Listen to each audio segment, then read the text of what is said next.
வணக்கம். Happy Deepavali to all.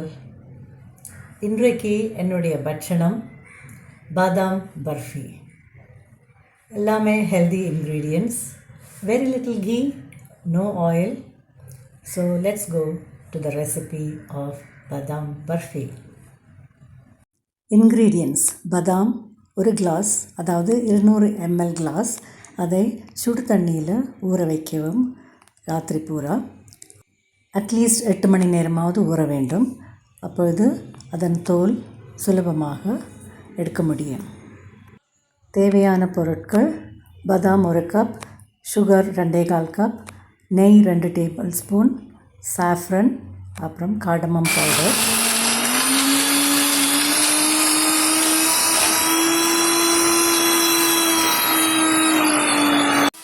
மிக்சியில் பாதாமை போட்டு கொஞ்சம் கொஞ்சம் பால் ஊற்றி நன்றாக அரைத்து கொள்ளவும்.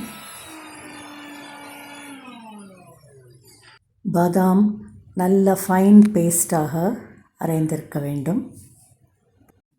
ஒரு பிளேட்டில் நெய் தடவி ரெடியாக வைத்து கொள்ளவும். குங்குமப்பூவை சிறிது சூடு பாலில் கரைத்து வைத்து கொள்ளவும்.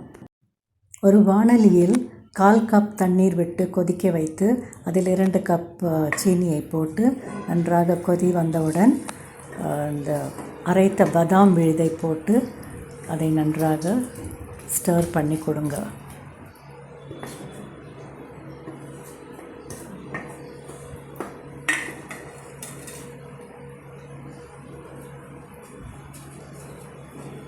மீடியம் ஃப்ளேமில் வச்சு அதை கீப் ஸ்டரிங். அந்த பாதாமும் நன்றாக வேக வேண்டும். ஆஸ் பர் யுவர் கன்வீனியன்ஸ் நீங்கள் கேஸோட ஃப்ளேமை கொஞ்சம் பெருசாக்கலாம், இல்லைன்னா சிம் பண்ணிக்கலாம். 5 நிமிடம் கழித்து பாலில் ஊற வைத்த குங்குமப்பூவை அதில் சேர்த்து கொண்டு கிளறுவோம்.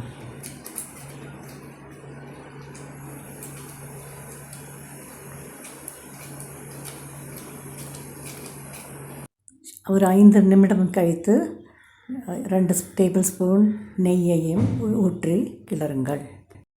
நம்ம ஃப்ளேமை கொஞ்சம் ஏற்றி வச்சா என்ன ஆகும்னா, நம்ம கையில் எல்லாம் தெறிக்கும். அதனால் நம்ம சூடு தாங்காமல் திரும்ப லோ ஃப்ளேமில் தான் வைத்து கிளற வேண்டும். இப்போது ஏலக்காய் பொடியும் சேர்த்து கொண்டு கிளறுங்கள். விடாமல் கிளற வேண்டும், இல்லாவிட்டால் அடியில் பிடித்துவிடும்.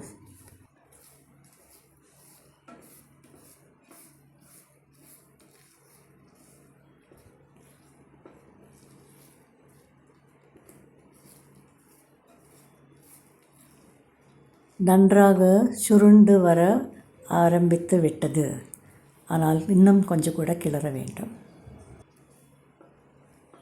Total time around 30 to 40 minutes எடுக்கும் இந்த மாதிரி கிளறி இந்த பதம் வருவதற்கு. நேரம் ஆக ஆக கிளறுவது இன்னும் கஷ்டமாக இருக்கும்.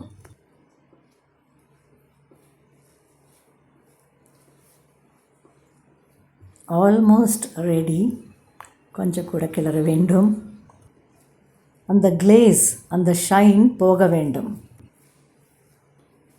இந்த பதத்தில் எடுத்தால் அது பாதாம் ஹல்வாவாக யூஸ் பண்ணலாம்.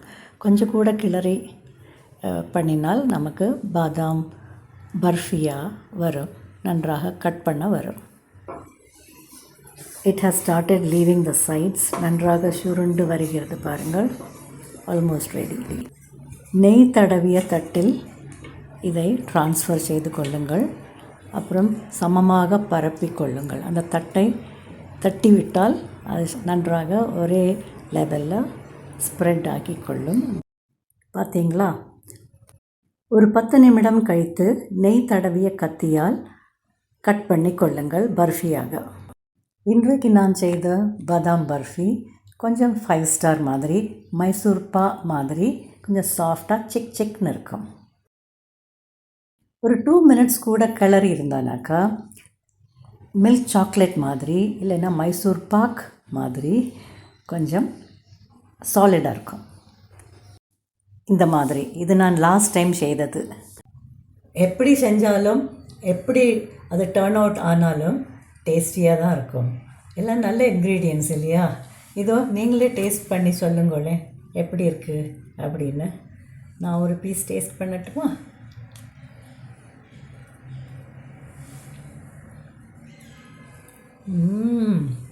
மெல்ட் இன் த மவுத்.